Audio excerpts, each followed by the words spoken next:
Anti oyogala wakugwani mu kifuba wuuli.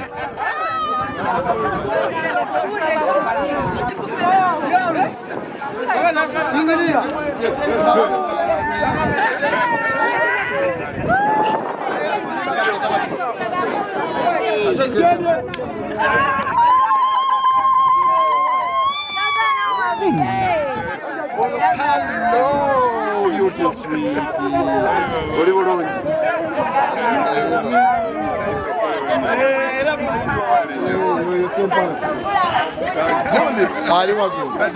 God friend.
I was asking crime rate.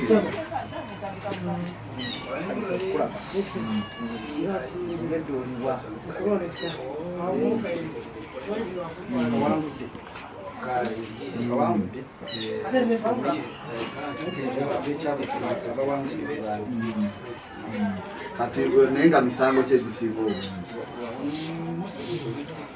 Domestic violence. Land issues. Land. Terminal theft.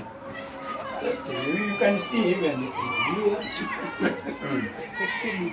here. These are exhibits. You, of course. Mostly they requesting for the dogs. Then the other one say no, you first pay. The other one, then I will give you more. Then he ended up slapping the woman. So there is assault under the influence of alcohol and some ignorance of the law. So we have takes laws in their hands. Very many things, not only alcohol. They even take marijuana. Of course, it's rampant. Yeah. So it is drug addiction. Drug addiction is also another problem. And do you have my room?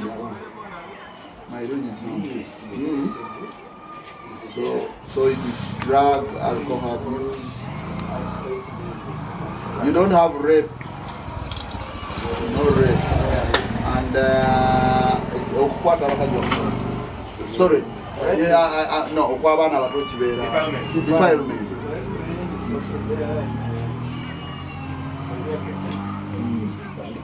Not too common. We had an issue of arresting suspects and put under the same custody of female and male. How far have you gone with that? How do we know?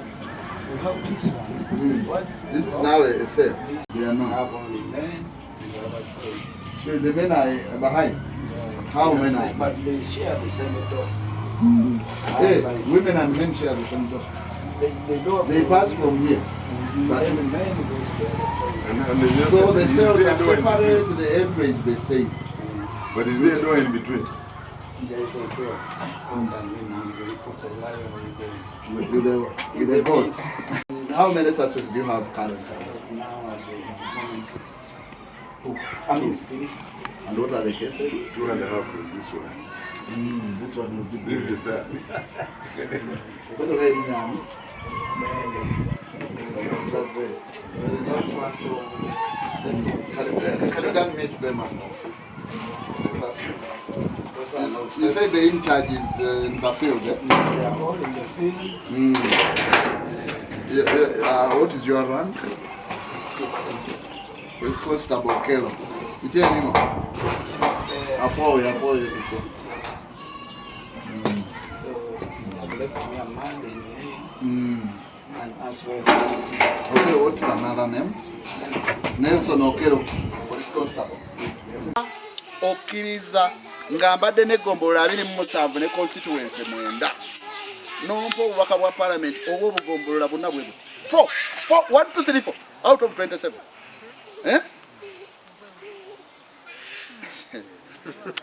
kakati ne Malambeera member wa parliament nga Sempala Kigozi LC5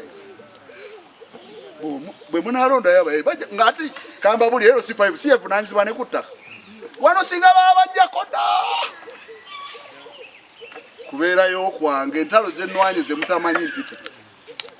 Okay, so kakati kyengezako kugamba nti singa ontwala mu parliament nonyamba nompeera Sempala Kigozi obwero si 5 ogenda kulaba enjawulo wano kubanga tulina bye tukoze naye nga byakuba mmeeza ate nga tuteekeddwa kuba mmeeza buli budde kuba ina ensi yaffe.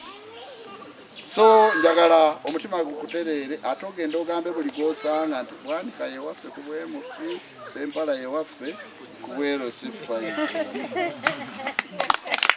kyobanga abantu tebannakuŋŋaana mujje tugende tukole ki kuba ebizibu bya poliisi nkola ki tugendawo ne tubakozesa interviews era tubalina ku record kubanga ekizibu ekirala kye tulina mu Uganda kiri kimu bwe twogera ebintu bino ebizibu bye tusinga okusanga bye bino bw'omala okwogera ku nsonga eruma ab'Ezzinga munnange akulaba tawuliriza nsonga gy'okola ki wabula agamba ayogedde wannuupu okiraba kati bababuzaabuza omanye omuganda kati anakugoba ku nswa kiri kyoyogeddeko takitwala ng'ekikulu akibuzaabulizamu eki nti ate abo bannuupu mubamanyi kakati kyovola nti ate bano batuyamba mbakubireko mu ngalo nze bwe ntwala w'amawulire bino bye mwogera poliisi eri bweti bwe banaabirabanga babirabirako ddala n'amaaso ne bwe naga kituufu nze Kasekende Emmanuel ssentebe atwala ekitundu ky'e Bukasi tusanga okusoomoozebwa naddala ku nsonga ya poliisi nti wano ewaffe olumu n'emisango bwe gibeerawo poliisi yaffe mu kitundu terina ntambula ffe ng'abakulembeze ne bwofuna obuzibu obw'amangu okukubira poliisi ekutuukeko kitwala ebbanga oluusi nga n'akoze ekyobutemu amaze okukola ki ebbanga eritajja wala naddala ku kyalo kw'embeera omuvubuka yasobya ku mwana n'adduka entambula ate bw'asomoka eryato tewaliiwo ntambula ya piki ku poliisi tetulina lyato nti lino lisobola okudduka mangu ne lisiŋŋaana okusoomozebwa okwo we kuli okw'entambula ku poliisi yaffe okutuuka ewali obumenyi bw'amateeka kikaluka batambuza ki era bw'okuba essimu oluusi bigere kubanga tewali ki oluusi omala okunoonya booda zibeera booda ku kizinga kyaffe zikyali ntono ti booda okutuuka ku posti okujja wa poliisi okujja wali obumenyi bw'amateeka kikaluba so ensonga eyo naye tusoomooza nnyo ti oluusi obumenyi bw'amateeka oli bwabukola adduka mangu nalinnya eryato n'akola ki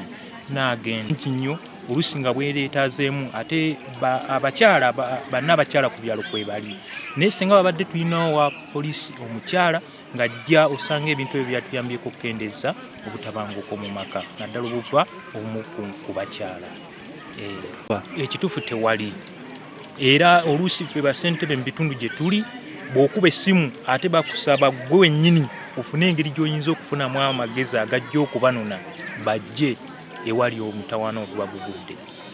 Yesebo Nya Gumisiriza Patrick Salongo chairman atwala ekyalo ky'e Kasokengo LC1 Zzinga Parish Busiro County Wakise District.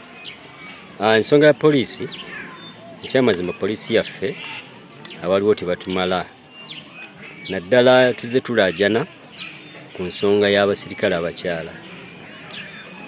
Nibanga tetufunye mukyala olw'embeera y'oku nnyanja ng'abakyala batugamba tebaagala kujja ku nnyanja kuweerezaayo, naye nga omwami omusirikale wa poliisi yagenda n'akwata omukyala abazizza omusango ne bamuleeta, naye ng'ate bwandibadde buvunaanyizibwa bwa musirikale omukyala okubanga yavunaanyizibwa okukwata omukyala munne.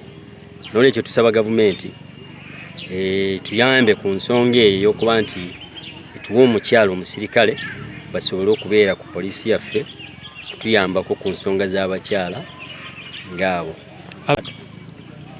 Abakyala beenyigira mu buzi bw'emisango naye ate era poliisi ebakwata, abasajja bakola ki? Babakwata ne babaleeta ku poliisi ne bavunaanibwa, naye bawalirizibwa okuba nti babakwata olw'okuba nti wali mukyala akola ki? Asobola okubakwata. Bumenyi bw'amateeka kyo businga batawanya ku kizi amateeka pozi okunywa enjaga n'emisango egyo gyaleeba gy'omwegiri, naye era ebiseera ebisinga ng'abakulembeze tulina kye tukoze okuba nti abakwata abaana abato abatannaba kwetuuka tubaweerezaayo ku poliisi ey'Entebbe ne bagenda mu kkooti ne bavunaanibwa. Esebo ekiriwo twagezaako okusaba omusirikale omukazi naye ne batugamba tebasobola kuleeta mukazi kubanga n'amayumba mulina okusula baki matono, kubanga abasirikale abasajja bagata oluusi luumu bagata luumu, naye ate jjukira omukazi tayinza kujja kubeera mu basajja. Kati nesabanga gavumenti tuwe esobole okuyamba poliisi egiwe unipoti waki bakole ki, kubanga bwe tuba tufunye unipoti omukazi ayinza okujja n'afuna unipoti eyiye n'abasajja ne bafuna eyaabwe. Ekyo ekizibu kye tusinga okusanga. Obumenyi bw'amateeka mukola mutya? Wajjukira mukola abamanyi b'amateeka mulina abamenyi b'amateeka babasibirawo kale baleeta ne bateeka mukomeraawo ne bakola fayiro, bamala okukola fayiro ne babatika ne batwala Ntebbe. Era bwe batwala Entebbe ne batwala mu kooti, kubanga n'emabega waliwo omukyala yali ayokya munne kubanga yagula amafuta n'ayiwa ku nnyumba ya munne n'ayagala akoleeze ne bazikiriza omuliro. Era bamukwata ne bamuteekawo n'asulawo olunaku lumu olwokubiri ne bakola fayiro ne bamutwala Entebbe, nakati ali Ntebbe mu kooti.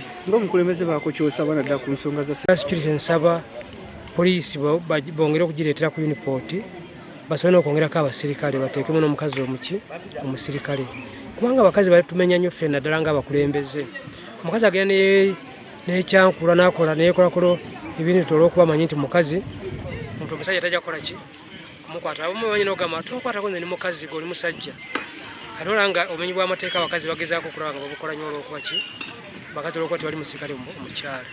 Erinnya amanya gange nze chairman w'ekitundu kino Muhashi Charles, chairman kinoga LC1 Zzinga.